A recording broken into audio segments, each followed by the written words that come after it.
The decision whether one should stay or leave is one of the most consequential and painful any of us ever has to make. On any given day, many millions of people worldwide will be secretly turning the issue over in their minds as they go about their daily lives, their partners beside them possibly having little clue as to the momentous decision weighing upon them. The choice is perhaps more common now than it ever was.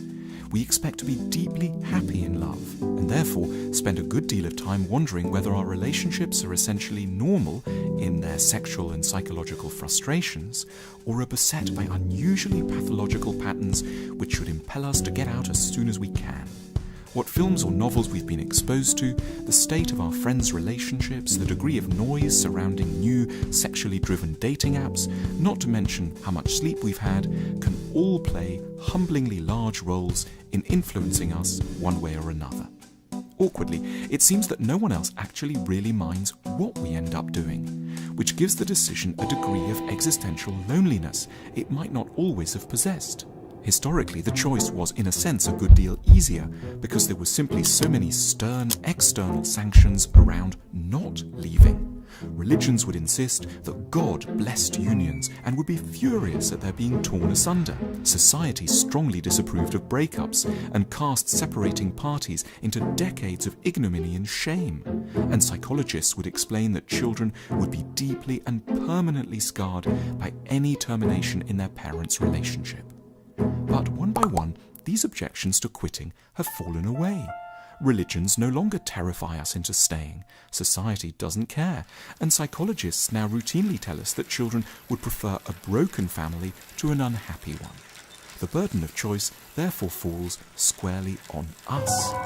The only thing determining whether to stay or leave is how we feel, which can be a pretty hard matter indeed to work out for ourselves, our feelings having a dispiriting habit of shifting and evading any efforts at rational clarification. In the circumstances, it might help to have a set of questions, devil's advocate in nature, to fall back upon, a kind of checklist to dialogue with in one's mind in the silent hours of the morning from the chill vantage point of the spare room couch.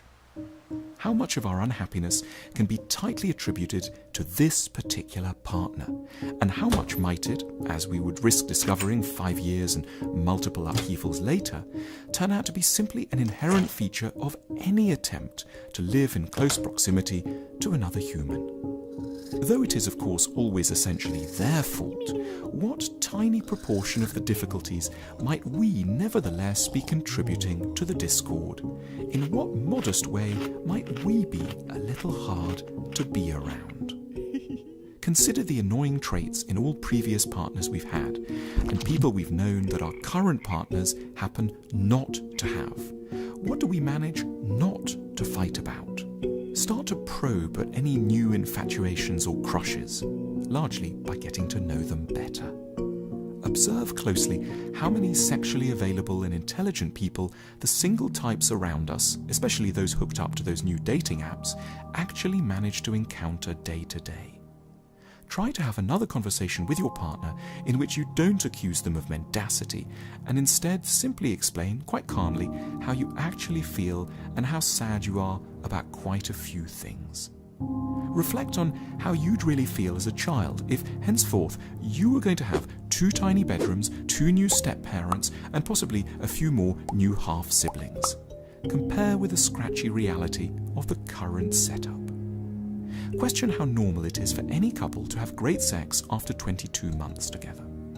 Ask yourself if you're ready to face the risk of perhaps achieving no more than exchanging a familiar kind of unhappiness for a new and more complex variety of unhappiness. Wonder whether you really want to choose hope over experience. Then, if you still have the impulse to leave, with the chances of subsequent regret lessened at least a touch, with a heavy heart and a cautious mind, leave.